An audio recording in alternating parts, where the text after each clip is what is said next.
జానపదం కొత్త ఆట నేర్చిందా పాపలాంటి లేత పదం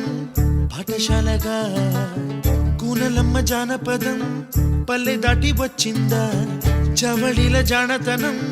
పాట చూపగా కుంచెలో దాగే చిత్రాలు ఎదురొచ్చేలా అంతటా ఎన్నో వర్ణాలు మంచులో దాగే చైత్రాలు బదులిచ్చేలా